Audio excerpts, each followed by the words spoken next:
Continuamos con el tema de las matemáticas en el coronavirus. En esta parte hablaremos de la relación matemática que hay entre estas dos curvas de contagio que vimos en la parte 2. Analizamos que esta era la curva del número total de enfermos, el acumulado, mientras que esta era la curva del número de enfermos día por día. Ahora, esta verde que ustedes ven acá es la que sale continuamente en las noticias, que a uno le hablan de esta curva, le ponen por acá la capacidad médica, dicen que tenemos que aplastar esta curva. Ahora por lo menos ya sabemos de dónde sale esa curva. Y para el azul, vimos en la parte 2 un modelo matemático que sirve para esta, que se llama el modelo logístico de crecimiento. Y ahora vamos a ver cuál es la relación entre ellas dos, matemáticamente hablando. Entonces, comencemos por una idea muy fundamental de las matemáticas. A nosotros en matemáticas nos gusta mirar el comportamiento de las cosas a nivel local y el comportamiento de las cosas a nivel global. Y nos gusta ir de lo local a lo global y de lo global a lo local. Me explico un poquito mejor.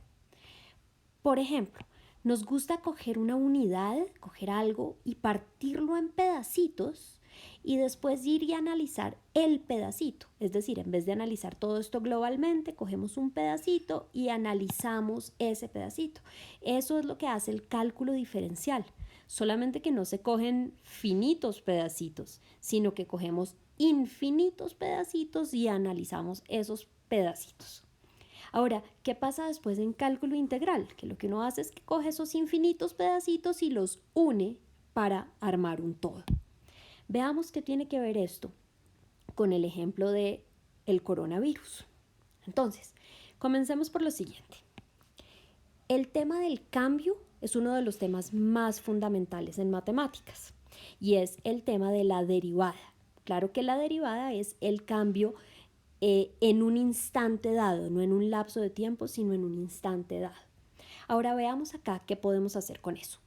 Retomemos el modelo que habíamos visto en la parte 2. Entonces, esta era una población de 38 habitantes, las rayitas era cómo se relacionaban unos con otros, y en el caso que vimos, este personaje se enfermaba primero, entonces el día 0, una persona enferma se refería a este.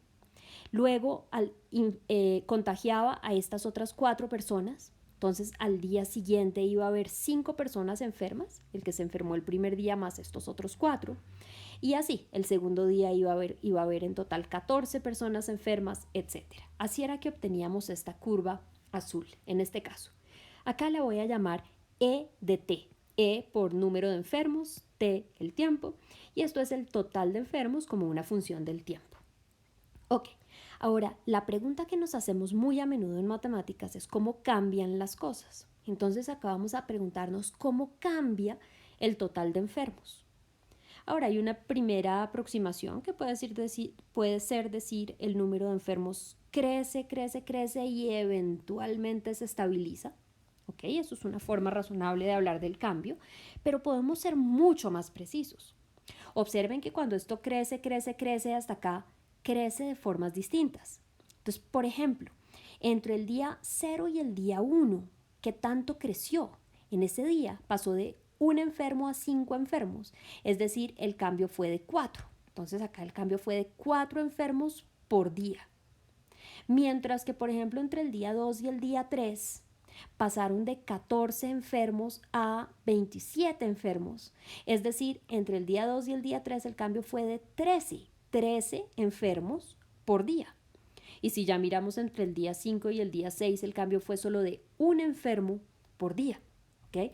Entonces, en todo ese periodo de crecimiento, cuando más rápido creció fue entre el día 2 y el día 3. Y ya entre el día 4 y el día 5 y el día 5 y el día 6 ya creció mucho menos, aunque seguía creciendo. Esto nos indica que el cambio mismo varía con respecto al tiempo. O sea, el cambio es una función del tiempo. ¿Qué función es esa? La derivada. Eso es exactamente la derivada. Ahora, veamos en un caso. Veamos, por ejemplo, por acá. Si nos paramos entre el día 4 y el día 5, ¿sí? Entonces en el día 4 teníamos 34 enfermos, en el día 5 teníamos 37 enfermos. Entonces sí, 37. Entonces, entre este punto y este punto, si miramos la recta que pasa por esos dos puntos, la pendiente de esa recta es 3. Es decir, 3 enfermos sobre un día. Es decir, 3 enfermos por día. Ese es el cambio en este lapso de tiempo. Ahora, eso se parece a la derivada en el día 5. ¿Qué sería la derivada en el día 5? La derivada en el día 5, gráficamente, sería la pendiente de la recta tangente en ese día 5. Sin embargo, aquí no podemos realmente hablar de la derivada porque pues no, estos puntos intermedios, todos esos pedazos que están pintados en azul, pues no son reales. Los únicos datos reales son esos puntos negros. El resto fue algo para poder hablar de un modelo de crecimiento, pero pues lo que tenemos realmente son unos puntos. Entonces, lo más cercano a la derivada en 5, que sería la pendiente de esta tangente, pues es esta de acá, es esta pendiente de esta recta de acá.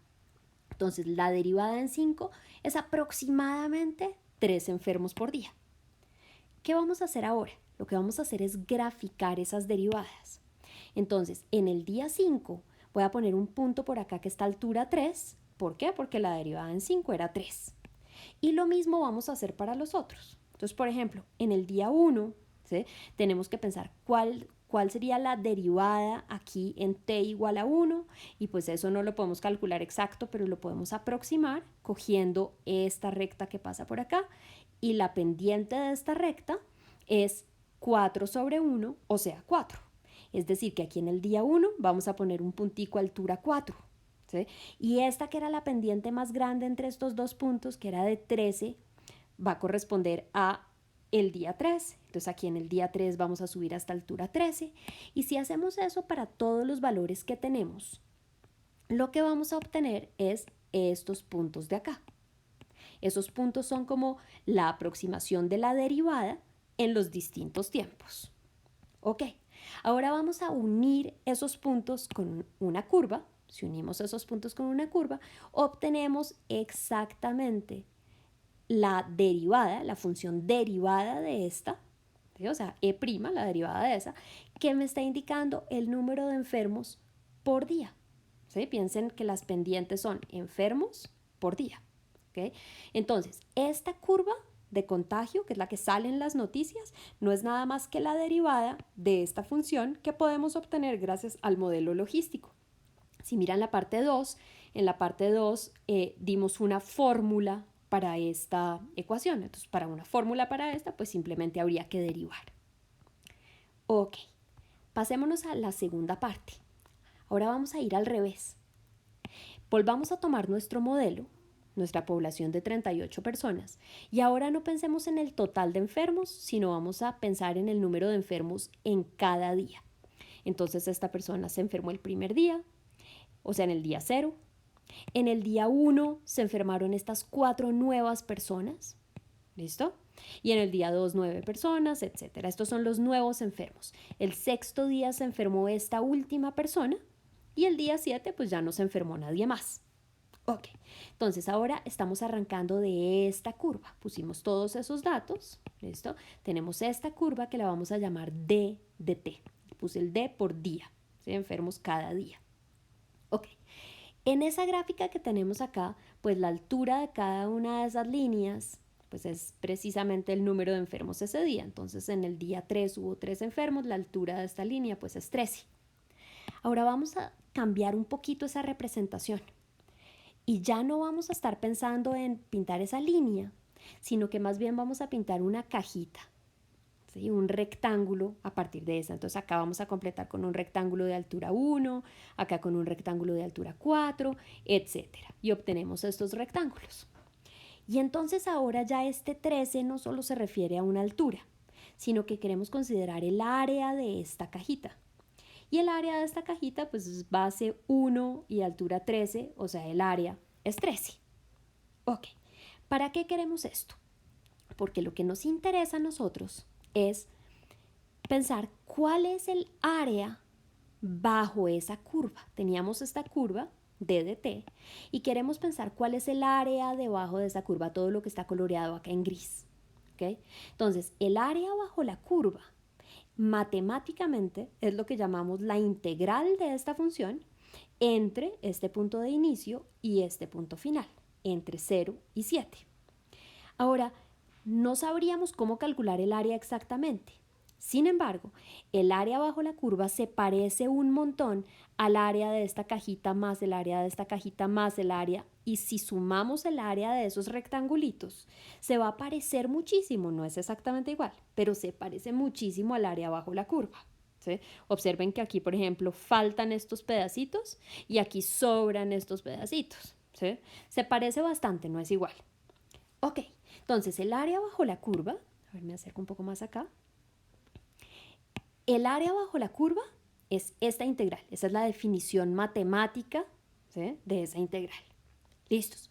Ahora, si sumamos el área de las cajitas, la primera cajita tenía área 1, la segunda cajita tenía área 4, después 9, 13, 7, 13 y 1. ¿Listo? Ok. Entonces, si sumamos estos números, eso nos da 38. Es decir, que el área bajo la curva es aproximadamente 38. ¿Este 38 qué es? Ese 38 es el número total de enfermos, ¿sí? Porque estamos sumando los nuevos enfermos de cada día. Entonces al final obtenemos el total de enfermos. Ok, ahora veamos otro caso. ¿Qué pasa si no queremos tomar toda el área bajo la curva desde 0 hasta 7, sino que solo la queremos tomar desde 0 hasta 5, o sea, lo que está acá coloreado en gris? Pues entonces solo tomaríamos acá estas 5 cajitas, eliminaríamos las últimas 2 y volvemos a pensar igual. El área bajo la curva, entre 0 y 5, sería la integral desde 0 hasta 5 de la función de dt de t. ¿Y cómo podemos calcular esto? Pues no lo podemos calcular exacto, pero lo podemos aproximar, ¿sí? Y lo aproximaríamos con la suma de las áreas de esas 5 cajitas. Si sumamos eso, eso nos da 34. ¿Y qué es ese 34? Pues es el total de enfermos que había hasta el día 5. Ok, entonces, pongamos ya todas estas ideas juntas. Teníamos esta curva que era la de enfermos día a día. ¿Listo? Cuando calculamos el área bajo la curva desde 0 hasta 7, nos dio 38. Vamos a graficar acá en el día 7, porque llegamos hasta el día 7, vamos a graficar acá un punto en 38. Este punto, ¿sí?, ese 38 es esta integral. Ok, ahora cuando hicimos el área desde acá hasta 5, solo el área hasta acá, ¿sí? Entonces, ¿qué fue lo que obtuvimos? 34, y ese 34 es precisamente esta integral. Y entonces este punto de acá, que está en 6, que corresponde a 6, pues sería la integral desde 0 hasta 6, etc. Cada uno de estos puntos en realidad simplemente son las distintas integrales, o sea, las áreas bajo la curva hasta un cierto punto. Ok, entonces si esta función se llama d de t, esta de acá arriba está hecha de las integrales. Esta de acá arriba se llamaría la integral de d de t. ¿Pero desde dónde hasta dónde? Pues siempre las integrales están empezando en 0 y llegan hasta cierto punto. A veces 4, a veces 5, a veces 7, dependiendo de lo que queramos. Es decir, ese punto va a variar. Entonces van desde 0 hasta x, ¿sí? Ese x va variando acá en este eje. La integral de eso, la integral de d de t desde 0 hasta x. Así podríamos interpretar la curva azul. Ok, todo esto que acabamos de ver no es nada más que un ejemplo del teorema fundamental del cálculo. El teorema fundamental del cálculo nos dice dos cosas que son súper importantes en cálculo. Es una, si yo cojo una función y la derivo y al resultado lo integro, pues voy a volver a obtener la misma función. Y si yo cojo una función, la integro y al resultado lo derivo, pues me voy a devolver a la función.